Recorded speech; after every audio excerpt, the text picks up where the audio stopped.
Di tanah yang sunyi dan sakral di Timur Tengah, sejarah kekristenan tidak hanya tercatat dalam kitab-kitab suci, tetapi terukir di batu, di pohon, di bukit, dan di air yang masih berdiri hingga hari ini.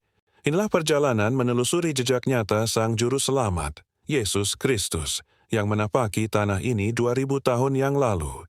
Perjalanan ini dimulai dari Bethlehem, di mana dalam kesederhanaan gua kecil Yesus lahir. Hari ini, ribuan peziarah menyentuh bintang perak di gereja kelahiran, tanda tempat kelahirannya. Dan jauh dari sana, angin gurun membawa kita menuju Nazaret, kota masa kecil Yesus. Disinilah Yesus kecil berlari di antara bukit-bukit dan tinggal bersama Maria dan Yosef di rumah sederhana tukang kayu, yang kini menjadi basilika megah. Dari kota kecil itu, Yesus melangkah menuju Sungai Yordan, tempat Yohanes Pembaptis menundukkan kepalanya dan langit terbuka. Inilah anak yang kukasihi.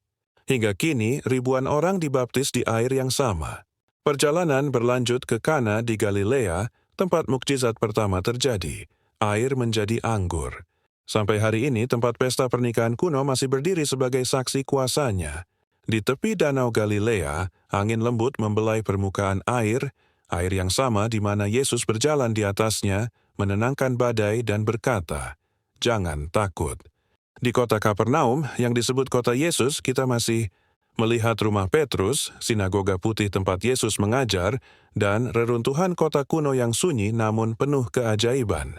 Di Bukit Sabda Bahagia, Yesus duduk di antara rumput hijau memandang ke danau, menyampaikan kata-kata yang mengguncang dunia. Berbahagialah orang yang membawa damai. Tidak jauh dari sana, di Tabga, Yesus memperbanyak 5 roti dan 2 ikan, memberi makan ribuan orang. Batu tempat Yesus duduk masih tersimpan dalam gereja. Peziarahan membawa kita ke Yeriko, kota tertua di dunia, di mana Yesus berdiri di bawah pohon ara Zakheus, yang masih tumbuh sampai sekarang, tempat pengampunan dan pemulihan diumumkan. Di Yerusalem, setiap langkah menjadi air mata. Di kolam Bethesda, Yesus menyembuhkan orang lumpuh. Di kolam Siloam, orang buta melihat terang. Di Betania, Lazarus bangkit dari kematian. Semua situs itu masih dapat dikunjungi, dipeluk sejarahnya, dirasakan napasnya. Di Taman Getsemani, pohon-pohon zaitun tua berumur ribuan tahun berdiri bisu, saksi saat Yesus berlutut, berkeringat darah, dan berkata, "Jadilah kehendakmu."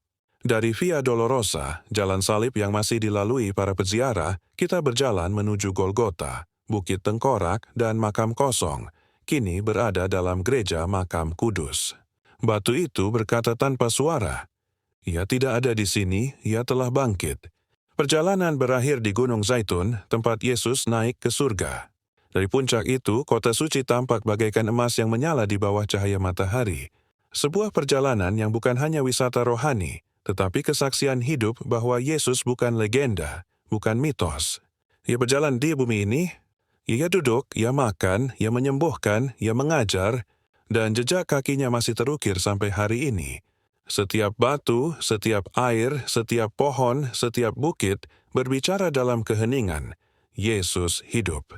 Dan bagi setiap peziarah yang datang, perjalanan ini bukan berakhir, tetapi baru dimulai dalam hati.